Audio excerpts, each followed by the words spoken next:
Honorable Union Minister Dr. Mansukh Ji Mandaviya, Honorable Minister of State Raksha Tai Khadse, my colleague Nitish Kumar Mishra, dignitaries and my dear young friends.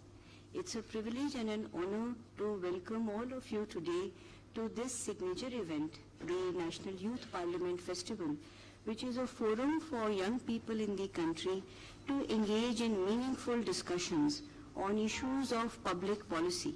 I also extend my deepest appreciation to all the dignitaries here whose guidance and support have made this particular signature event possible. Friends, this is an initiative that represents our collective commitment to democracy.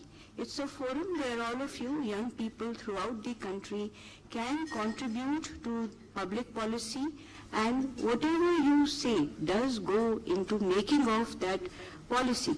Young people are the future of this country, and the engagement of youth with the community and with the nation is very important for the sustenance of democracy. In many ways, democracy is a very difficult and challenging proposition. It requires constant engagement with the issues of the day, and it requires constant dialogue. Each individual has a voice and each individual matters. Young people are the future of this country. They are not just passive recipients of knowledge. They are active agents whose participation in these dialogues helps to shape the community in which you live. You lead from the front, and all of you have a voice. In fact, I would say that it is young people who are leading this country in every which way. When we look around us today, whether it be public policy and governance, politics, academia, research, sports, we see young people are leading from the front. In the past 10 years, nearly half the chief ministers in this country have been in their late 30s and early 40s. In the army, captains and majors, they are barely between 25 to 30 years of age. Or if we look at entrepreneurs, 2/3 of the entrepreneurs in India today are first generation entrepreneurs. They are not children of privilege. They have made it, whatever they have done, on their own. So I would say that in a very real sense, it is you who are the nation, it is you who are the future. And one more thing I would like to say is that I believe the youth of India have also shown again and again that they are very caring about others. They step forward to help those who are disempowered. They are not flighty.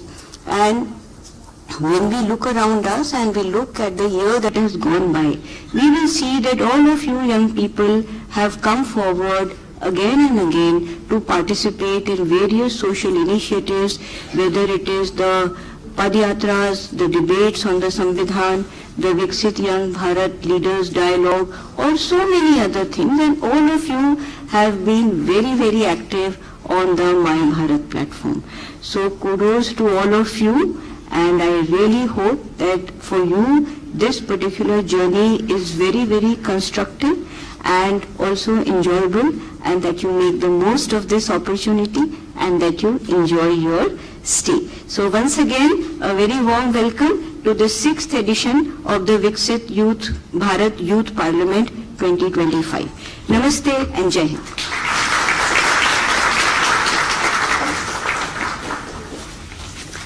Thank you so much ma'am.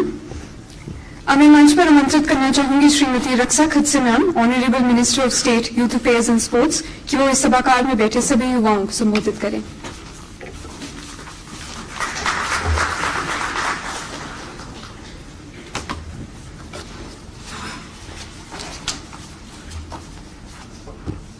हमारे भारत सरकार के युवा कार्यक्रम और खेल मंत्री श्री मनसुख मांडविया जी, यहाँ पे उपस्थित हमारे सेक्रेटरी युवा कार्यक्रम के श्रीमती मीता राजू लोचन जी, यहाँ पे हमारे ज्वाइंट सेक्रेटरी नीतीश मिश्रा जी, और मंच पे उपस्थित और यहाँ पे उपस्थित सभी मान्यवर और देश के विभिन्न स्थानों से आए हुए मेरे सभी युवा साथियों, मैं विकसित भारत यूथ पार्लियामेंट के इस संस्करण में आप सभी का हार्दिक स्वागत और अभिनंदन मैं करती हूँ। आप सभी का पार्टिसिपेट पार्टिसिपेशन सिर्फ अपने राज्यों और प्रदेशों को प्रतिनिधित्व कर रहे हैं, बल्कि भारत की विभिन्न संस्कृति और विचारों को इस मंच के माध्यम से साझा भी कर रहे हैं। आपके द्वारा व्यक्त किए जाने वाले विचार तर्क जहां देश के विकास के मार्गदर्शन बनेंगे, वहीं आप जैसे युवाओं का जोश भारत को एक ऐसे भविष्य की ओर ले जाएगा जहां से भारत की आर्थिक समृद्धि, सांस्कृतिक विरासत और बौद्धिक मजबूती की तस्वीर साफ दिखाई देगी। इस वर्ष का यह यूथ पार्लियामेंट विशेष रूप से महत्वपूर्ण है, क्योंकि यह माननीय प्रधानमंत्री श्री नरेंद्र मोदी जी के उस विजन से मेल खाती है जिसमें हमारे देश के युवाओं को भारत को विकसित बनाने की दिशा में नेतृत्व करने के लिए सशक्त किया जा रहा है। इस पहल की नींव इस विश्वास पे रखी गई है कि भारत के युवा केवल विकास के लाभार्थी ही नहीं है, बल्कि इसके फ्लैग बेरर भी है। इस वर्ष का ये आयोजन माय भारत प्लेटफॉर्म के लिए नया चैप्टर भी है। इस कार्यक्रम में पूरे देश से लगभग 70,000 से भी ज्यादा रजिस्ट्रेशन हुआ है और इससे ये साबित होता है कि हमारे देश के युवा हमारे भारत के प्रति हमारे भारत के प्रति सेवा भाव से जुड़ना चाहते हैं। मैं आप सभी को इस राष्ट्रीय स्तर के मंच तक पहुंचने के लिए बधाई देती हूँ। आपका ये सफर जुनून, समर्पण और राष्ट्रीय मुद्दों पर आपकी गहरी समझ का परिचायक है। आपके विचार महत्वपूर्ण है। आप केवल हमारे देश के भविष्य ही नहीं है, आप वर्तमान भी है। आप सभी युवा प्रतिभाओं को देखकर मैं विश्वास के साथ कह सकती हूँ कि जितना विशाल और मजबूत इस देश का लोकतंत्र है, उससे कहीं गुना ज्यादा इस देश के युवाओं के इरादे जो माननीय प्रधानमंत्री जी के आत्मनिर्भर और विकसित भारत के सपनों को साकार करने और भारत को विश्व गुरु बनाने की राह पे निकल चुका है। मैं आप सभी हमारे युवा साथियों को मेरी तरफ से अभिनंदन करती हूँ और उसके साथ ही हमारे मंत्रालय के माध्यम से जितने भी हमारे अलग अलग राज्यों से NYKS के और NSS के जितने भी लोग हैं जिन्होंने इस कार्यक्रम को यहाँ तक सफल बनाने के लिए प्रयास किए हैं, उनका भी मैं अभिनंदन करती हूँ और आप सभी का इस 2 दिन के सेशन के लिए भी स्वागत करती हूँ। धन्यवाद। जय भारत।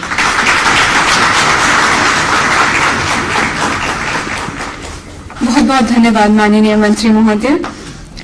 विकसित भारत यूथ पार्लियामेंट का आयोजन करने का प्रस्ताव माननीय प्रधानमंत्री जी ने अपनी मन की बात में प्रस्तुत किया था। 2019 में इसका पहला स्तर आयोजित हुआ और आज युवाओं के सपनों को दिशा देने का एक प्रमुख स्थान है। इसी ऊर्जा को आगे बढ़ाने के लिए मैं आग्रह करना चाहूंगी हमारे माननीय केंद्रीय मंत्री youth affairs and sports doctor Mansukh Mandaviya sir से कि वो यहाँ आए और उपस्थित नए भारत की नई युवा शक्ति को संबोधित करें।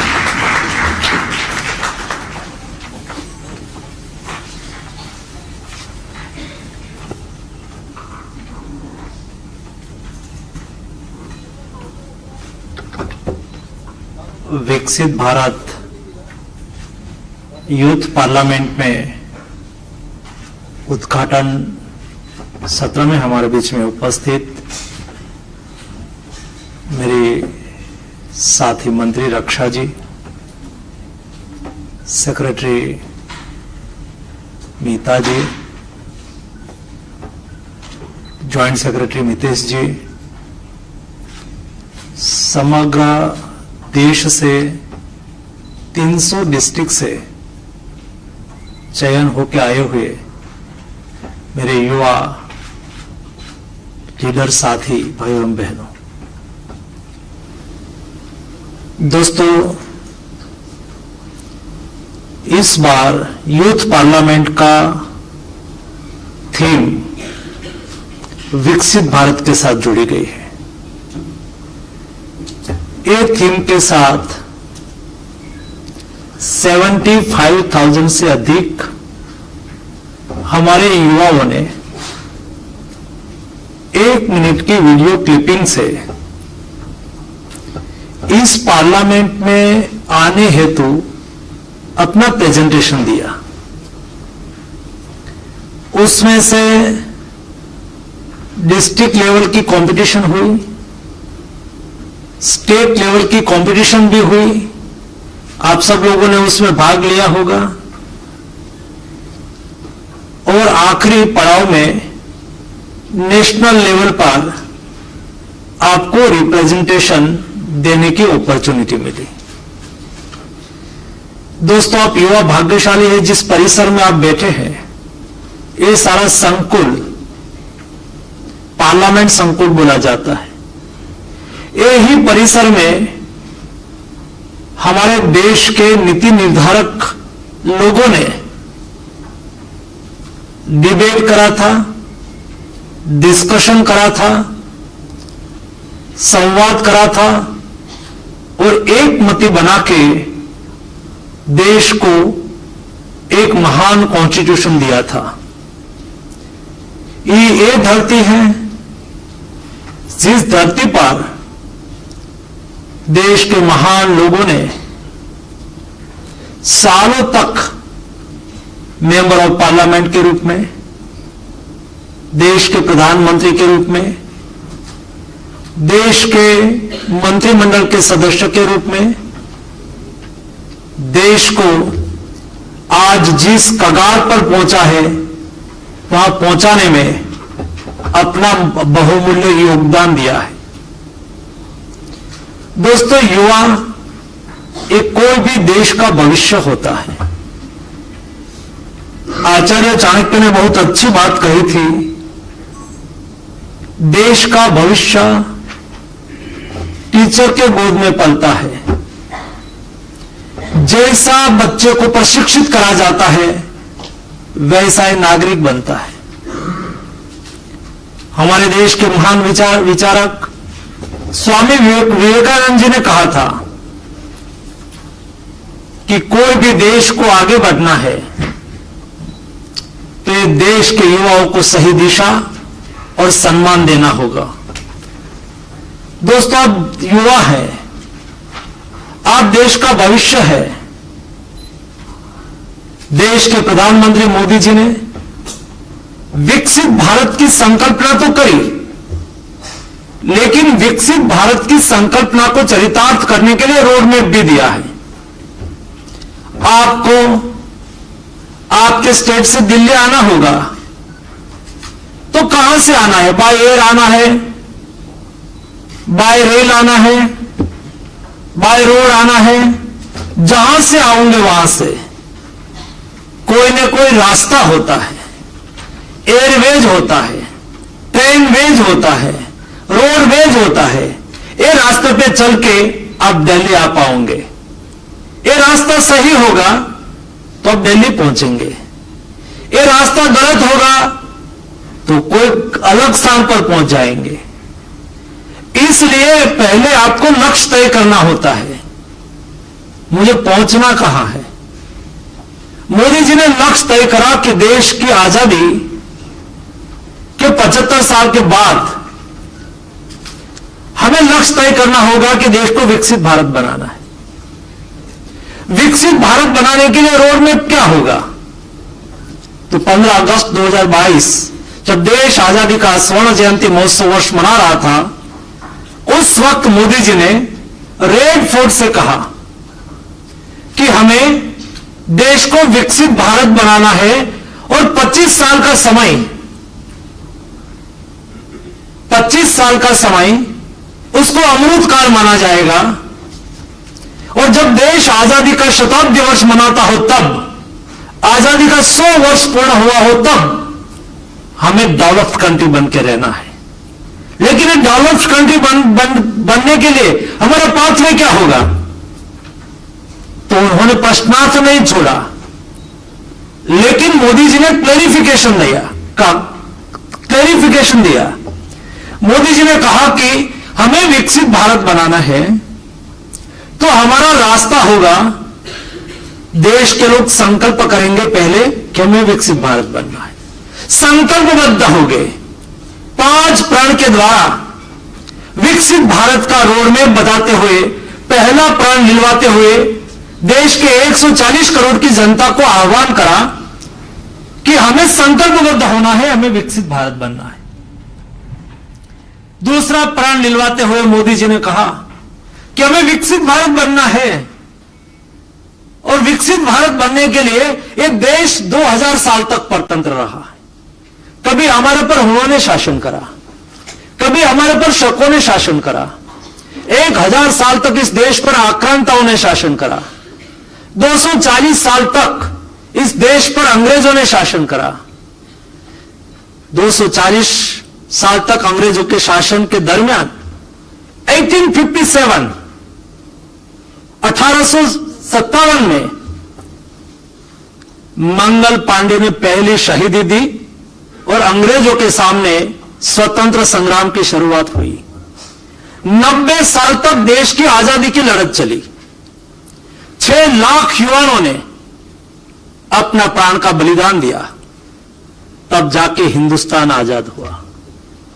ये आजाद भारत विकसित बने जब जब देश के नागरिकों के प्रति जो भी अपना कर्तव्य का निर्वहन करने की बात आई, तब देश पीछे नहीं रहा। और इसलिए इस देश इतना परतंत्र काल के दरमियान कई गुलामी के प्रतीक को छोड़ के गए हैं। मोदी जी ने कहा कि हम गुलामी के प्रतीकों का त्याग करेंगे। जो गुलामी हमें एहसास कराती है, फॉर एग्जाम्पल राष्ट्रपति भवन के सामने जो रास्ता होता था, ये रास्ता का नाम था राजपथ, और 26 जनवरी के दिन वहां परेड होती थी। देश उसको देखते थे और न्यूज में आता था कि राजपथ पर परेड होगी। मोदी जी ने कहा कि स्वतंत्र भारत में हमारी लोकशाही व्यवस्था में कोई राजा नहीं है।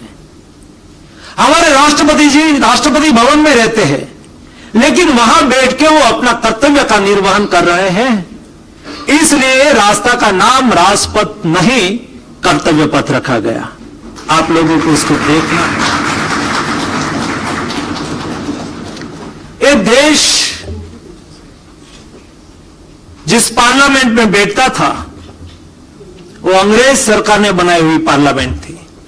देश के 75 साल के बाद देश के संकल्प के परिणाम स्वरूप देश के कामगारों के द्वारा, देश के आर्किटेक्चर के द्वारा बनाई डिजाइन के, देश के इंजीनियरों ने बनाई हुई नई पार्लियामेंट में बैठ के आज हम इस देश की महान लोकशाही तंत्र की डिबेट कर रहे हैं।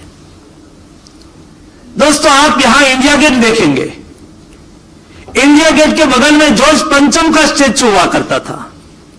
जॉर्ज पंचम जब देश में आया था, तब उसके सम्मान में स्टैच्यू बनाया गया था।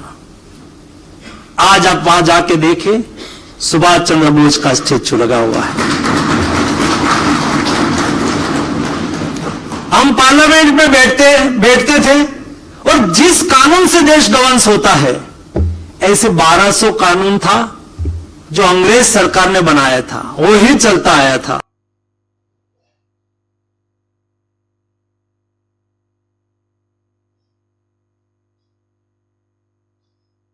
हम गुलामी के प्रतीकों का त्याग करेंगे। दूसरा प्रण मोदी जी ने लिलवाते हुए कहा था, विकसित भारत के लिए हम तीसरा संकल्प क्या करेंगे, तीसरा प्रण क्या लेंगे।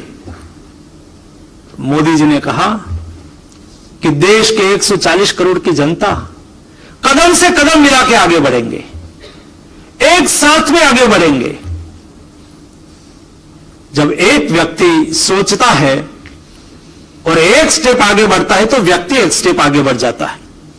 लेकिन 140 करोड़ की जनता एक संकल्प, एक विचार के साथ एक स्टेप आगे बढ़ते हैं, तो देश 140 करोड़ स्टेप एक साथ में आगे बढ़ जाते हैं। हमें एक साथ में, एक संकल्प के साथ कदम से कदम मिला के विकसित भारत के लिए आगे बढ़ना होगा। और दोस्तों, मोदी जी ने चौथा संकल्प लिलवाते हुए कहा था कि हमें विकसित भारत बनना है। लेकिन विकसित भारत बनने के लिए हम प्रेरणा कहां से लेंगे। मोदी जी ने कहा कि देश की विरासत बहुत जाजरमान है, ये विरासत से प्रेरणा लेकर हम डेवलप्ड कंट्री बनेंगे। क्या विरासत क्या होती है? दोस्तों, विरासत हमारा इतिहास, हमारी परंपरा, हमारी जीवन शैली। दोस्तों, ये देश में साइंस की कोई कमी नहीं थी। ये देश बहुत सामर्थ्यवान देश था। हमारा इतिहास लिखता है कि ये देश में दूध और दही की नदियां बहती थी। दूध दही की नदियां बहना मतलब देश समृद्धि के काल से गुजर रहा था। और देश का यही इतिहास बताता है 5000 साल पहले जब इंडस सिविलाइजेशन के समय में हमारे देश में कितना साइंस विद्यमान था। दोस्तों, साइंस और टेक्नोलॉजी ये देश की विरासत है। ये देश की विरासत से प्रेरणा लेके हम विकसित भारत बनाएंगे। और दोस्तों, 5वां प्रण लिलवाते हुए मोदी जी ने कहा कि हमें विकसित भारत बनने के लिए 140 करोड़ की जनता हम हमारा कर्तव्य का निर्वहन करेंगे।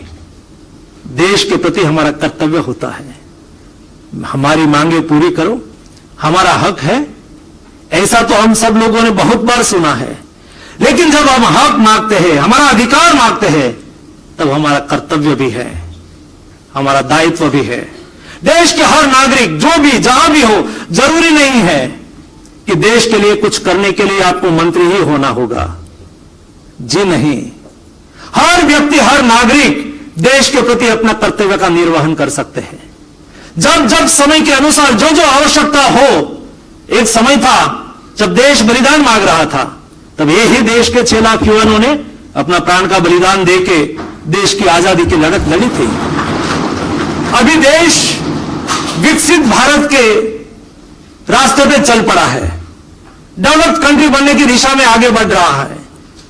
तब देश रिस्पॉन्सिबल व्यवहार, हमें देश के प्रति हमारा कर्तव्य का निर्वहन करना है। मैं मंत्री हूं, भारत सरकार का मंत्री के रूप में मुझे लगना चाहिए कि मैं 24/7 काम करूं। मेरे पास आया हुआ कोई डिसीजन लिगरिंग ना हो। मैं एक डिसीजन एक दिन लेट करूंगा तो मेरा देश एक दिन पीछे छूट जाएगा। मैं एज ए स्पोर्ट्स मिनिस्टर, मेरे मन में जज्बा चलना चाहिए कि विकसित भारत में देश के युवा, देश के प्लेयर, देश के एथलीट स्पोर्ट्स में अगले 25 साल में 1 से 5 क्रम में कैसे आए। हमारे देश में गोल्ड मेडल ओलंपिक्स में हमारा क्यों ना हो। इस लाइन पर मुझे देश को कैसे तैयार करना है। जब मेरा कर्तव्य मुझे बताएगा कि आपको ये करना होगा, दोस्तों होके रहता है। आप युवा हैं, आप आज यूथ पार्लियामेंट में आए हैं। आप में से कोई लीडर बनेगा, आप में से कोई इंडस्ट्रियलिस्ट बनेगा, आप में से कोई सोशल वर्कर्स बनेगा, आप में से कोई अच्छा इंजीनियर बनेगा। आप जो भी बनो, जहां भी हो वहां, लेकिन आपके मन में जज्बा होना चाहिए, नेशन फर्स्ट, देश पहले। एज ए डॉक्टर हो, आप यहां पेशेंट आया, आपका कर्तव्य आपको कहेंगे कि पेशेंट तुरंत ही रिकवर कैसे हो जाए, ताकि उसका मेन पावर, उसका दिन बिगड़े नहीं, वो काम कर पाए और काम करके देश में अपना कंट्रीब्यूशन दे। आप में से कोई टीचर बन जाए और आपके सामने स्टूडेंट बैठे हो, आपके मन में जज्बा चलना चाहिए। आपका कर्तव्य आपको दिखाएंगे, मेरे सामने बैठे हुए स्टूडेंट ये देश के आदर्श नागरिक कैसे बने, उसके लिए मुझे क्या करना चाहिए। ये करने की प्रेरणा आपको आपका कर्तव्य देगा। दोस्तों, 5 प्रण के आधार पर विकसित भारत की संकल्पना को सिद्ध करने के लिए देश को आगे बढ़ना है। ऐसी स्थिति में, अमृतकाल के समय में, आज आप 25 साल 30 साल आयु के कम युवा है, दोस्तों आपको विकसित भारत को जीना है।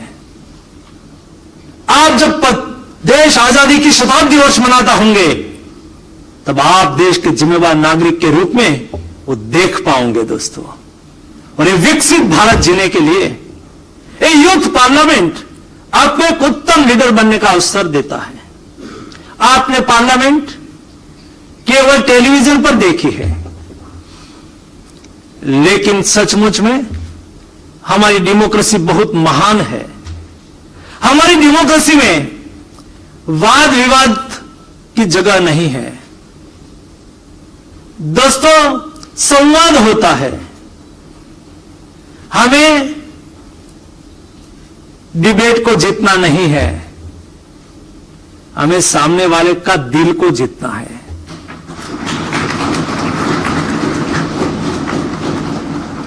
हमें वाद विवाद करना नहीं है, हमें संवाद करना है। संवाद करके सर्वसम्मति बनानी है, ये हमारी लोकशाही की भावना है। दोस्तों, ये डेमोक्रेटिक सिस्टम में अलग अलग आइडियोलॉजीज होती है, अलग अलग विचारधारा होती है। हमारा महान देश में ह्यूज डाइवर्सिटी है, अलग अलग स्टेट, अलग अलग कल्चर, अलग अलग खान पान, अलग अलग जीवन शैली। ये विविधता में पार्लियामेंट एकता का प्रतीक होता है। हर व्यक्ति, हर पार्टी अपनी आइडियोलॉजी के आधार पर चर्चा में भाग लेता है, लेकिन अल्टीमेटली उस सर्वसम्मति में परिवर्तित हो जाता है। देश में कोई भी बिल आता है, 70% एबव विषय में सर्वसम्मति बन जाती है। और इसलिए ये 2 दिन की यूथ पार्लियामेंट अपने महान डेमोक्रेटिक सिस्टम को समझने का अवसर देती है। अब भाग्यशाली है जिस परिसर में बैठ के आप युवा साथी आप में स्वयं में लीडर डेवलप करने आए हैं, डेमोक्रेसी को साध्य करने आए हैं, डेमोक्रेसी को समझने आए हैं। भला आप में से भविष्य में कोई लीडर बन के एज ए सांसद के रूप में भी ये पार्लियामेंट में आए, ऐसी मैं कामना करता हूं। और जब उस वक्त आप पार्लियामेंट में आए हो, तब आपकी मेमोरी रिकाउंट होगी कि हम एक बार विकसित भारत यूथ पार्लियामेंट में गए थे और उस वक्त मनसुख मांडविया मंत्री हुआ करते थे और उन्होंने हमें प्रोत्साहित करा था। उनके भाषण में उन्होंने कहा था कि शक्ति सभी में छुपी हुई है। दोस्तों, आप में भी शक्ति है, मेरे में भी शक्ति है।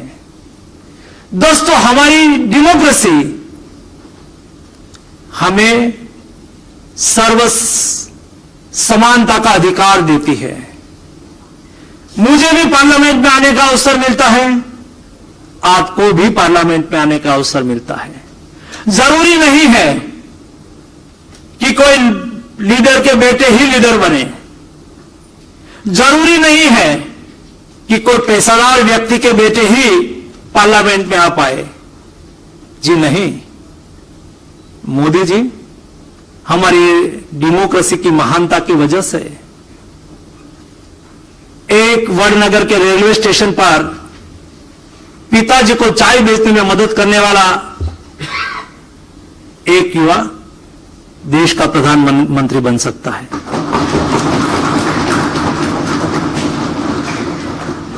जरूरी नहीं है हमारी सिस्टम में, हमारी व्यवस्था में आप कोशिश करो, आपको अवश्य परिणाम मिलता है।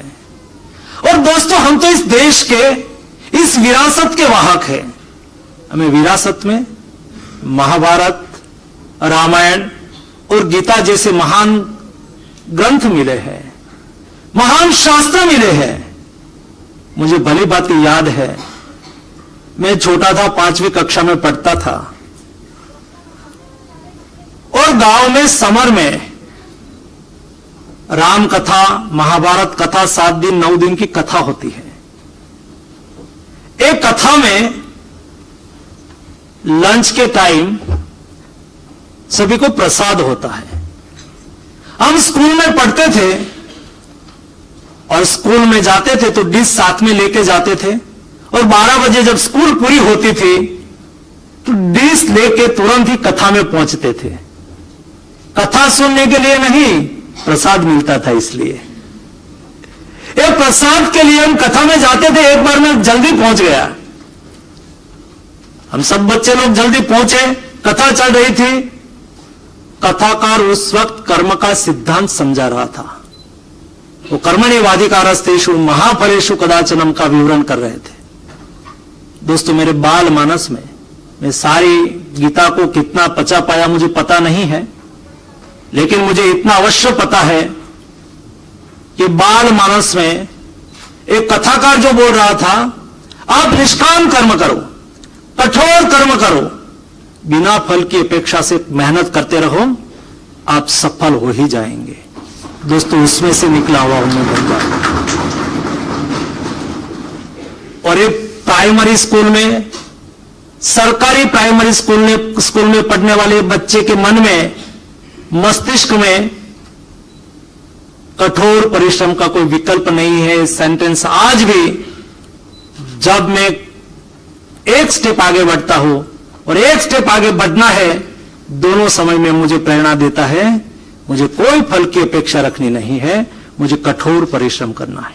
दोस्तों अब संकल्प करो, जो बनना चाहते हो उस संकल्प के साथ आप आगे बढ़ो। आप स्वयं आगे बढ़ेंगे तो देश आगे बढ़ेगा। आप स्वयं कुछ अचीव करेंगे दोस्तों, देश अचीव करेगा। आप हमेशा मन मस्तिष्क में रखो, देश महान है, नेशन फर्स्ट। आप आपके जीवन में कुछ भी करो, कोई भी स्टेप लो, मेरा देश को नुकसान नहीं हो रहा है, एक करने से मेरी सोसाइटी को नुकसान होगा तो देश को नुकसान होगा। जी नहीं, मैं मेरे देश के प्रति मेरा कर्तव्य का निर्वहन करने के लिए मैं छात्र सांसद में आया हूं, यूथ सांसद में, यूथ पार्लियामेंट में आया हूं। एक भाव लेके आप जाएंगे तो मैं मानता हूं कि आप अपने स्वयं को तैयार कर पाएंगे महान बनने के लिए और देश के संकल्प को सिद्धि की ओर आगे ले जाने के लिए। दोस्तों 2 दिन आपको डिबेट करनी है, हम भी आते रहेंगे, मंत्री साथी भी आते रहेंगे, सांसद साथी भी आते रहेंगे, आपको देखेंगे। उसके अलावा आपको प्रधानमंत्री म्यूजियम देखना है। दोनों parliament, old parliament and new parliament, मैं आपके साथ में रह के दिखाऊंगा आपको।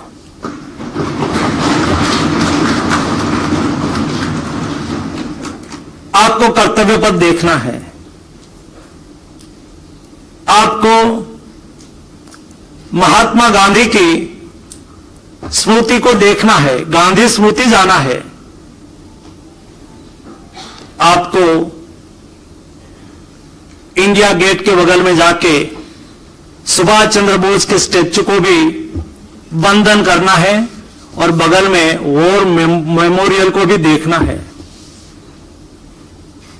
आप जब 2 दिन यूथ पार्लियामेंट में आए हैं दोस्तों, मैं मानता हूं कि आपके भविष्य के लिए आपको बहुत कुछ मिलेगा जो लेना चाहोगे तो। और आपकी सफलता के लिए भी मैं शुभकामनाएं देता हूं। आने वाले दिनों में नेशन के प्रति आपका कंट्रीब्यूशन देश को विकसित भारत बनाने में अवश्य उपयोगी होगा। आप सबको मेरी ओर से हार्दिक शुभकामनाएं। धन्यवाद।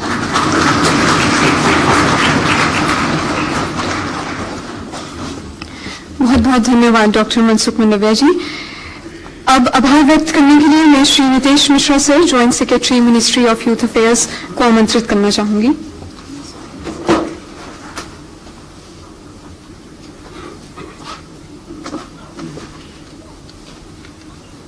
सभी लोगों को मेरा नमस्कार।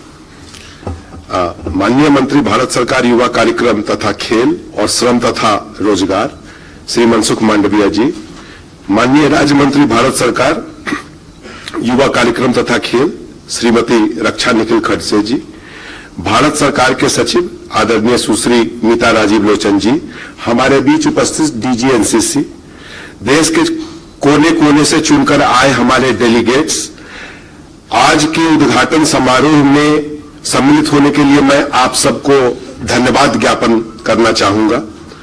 मैं धन्यवाद देना चाहूंगा हमारे प्राइड के सारे ऑफिसर और उनके सारे स्टाफ को, जिन्होंने हमें इस सम्मेलन को बुलाने में मदद किया और तथा जिन्होंने छुट्टी के दिन भी इस समारोह को सफल बनाने में के लिए हमें योगदान दिया। मैं धन्यवाद ज्ञापन करना चाहूंगा मंत्रालय तथा इसके अधीनस्थ आने वाले सारे संस्था के कर्मचारी तथा अधिकारीगण का, जिन्होंने इस पूरे कठिन प्रक्रिया जो कि 1 महीने से ज्यादा चला, उसमें सहयोग दिया। मैं धन्यवाद देना चाहूंगा हमारे दोनों माननीय मंत्रीगण के, सेक्रेटेरिएट के सारे अधिकारीगण तथा उनके कर्मचारीगण का। मैं धन्यवाद ज्ञापन करना चाहूंगा हमारे सारे यंग प्रोफेशनल्स का। ये सारे यंग प्रोफेशनल्स ने ही इस सारे प्रोग्राम का स्वरूप बनाया है तथा उसका संचालन किया है, और पिछले 1.5 महीने से एक एक दिन उन्होंने इस प्रोग्राम को सफल होने के लिए गुजारा है। मैं सबको धन्यवाद देना चाहूंगा। मैं धन्यवाद देना चाहूंगा मंच संचालन करने के लिए हमारे जो पुराने एडिशन के जो विजेता या भाग लेने वाले हैं। मैं धन्यवाद ज्ञापन करना चाहूंगा हमारे सारे अध्यक्ष जो पुराने एडिशन से आए हैं। तो मैं फिर आप सबों का युवाओं के द्वारा, युवाओं के लिए तथा युवा मंत्री की अध्यक्षता में विकसित भारत युवा सांसद में आपका स्वागत करता हूं। धन्यवाद।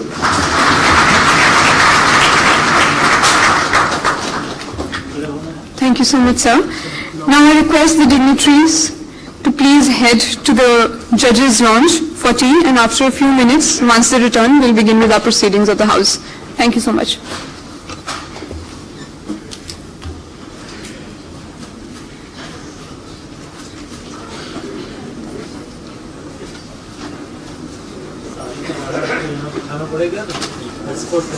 हमारी सारिका है ना सर, वो अध्यक्ष है सर।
एवरीबडी एक बार प्लीज जो आपके पास माइक पड़ा है ना, एक बार देख लेना कि वो चल रहा है कि नहीं, कोई इशू तो नहीं।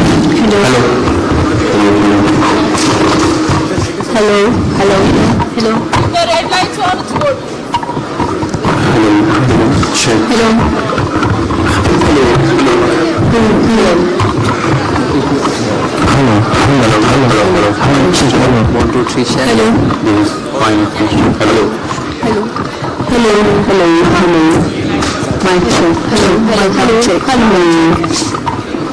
Hello check hello 1 2 3 hello 1 2 3 hello check 1 2 3